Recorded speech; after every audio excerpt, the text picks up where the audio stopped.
Bonjour chers élèves, on va voir dans cette leçon de la grammaire la phrase affirmative et la phrase négative. Observons bien ces phrases, suivez avec moi. Samir apprend le résumé. Alors, si je vais poser la question « Est-ce que Samir apprend le résumé ?» La réponse sera « Oui, Samir apprend le résumé. » Alors, dans cette phrase, on a confirmé l'affirmation. On peut dire que c'est une phrase affirmative. Passons maintenant à une autre phrase. Amel ne fait pas son devoir.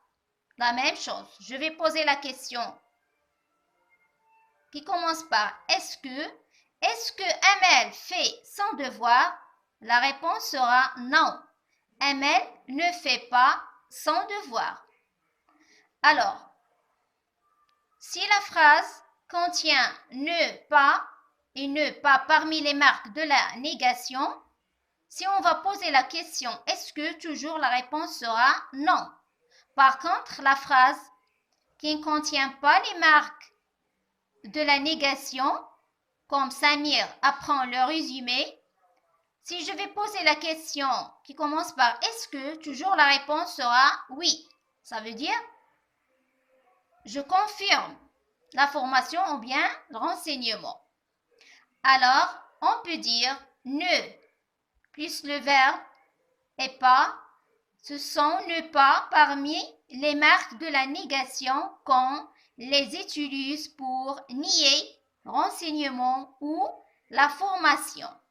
Amel ne fait pas son devoir. On peut dire que c'est une phrase négative. Par contre, si je vais dire Amel fait son devoir, on peut dire que c'est une phrase affirmative. Alors, la phrase négative dit le contraire de la phrase affirmative. On peut exprimer la négation en utilisant les marques de la négation comme ne, pas. Bien sûr, le verbe sera au milieu entre ne et pas. Ne plus le verbe plus, ne plus le verbe et jamais. Ces mots de négation encadrent le verbe. Maintenant, on va transformer ces phrases affirmatives suivantes en phrases négatives. Première phrase. Elle est venue.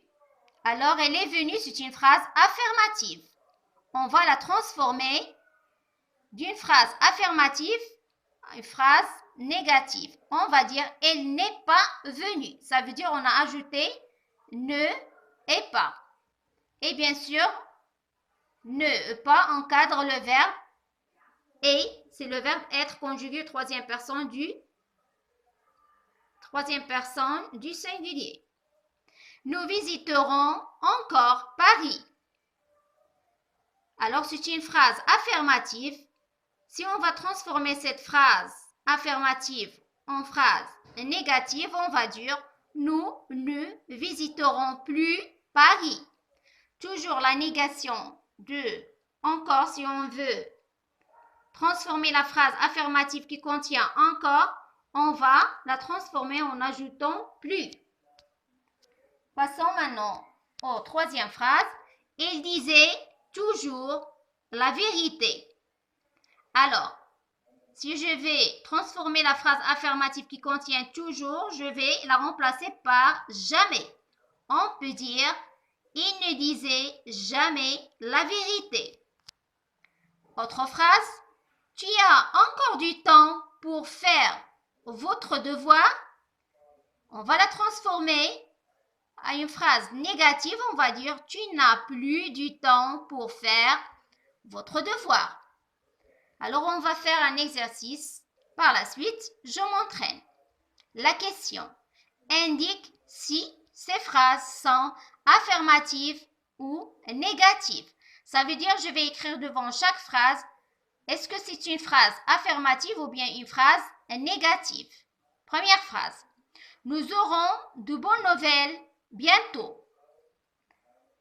Deuxième phrase, j'écoute toujours les conseils du moniteur.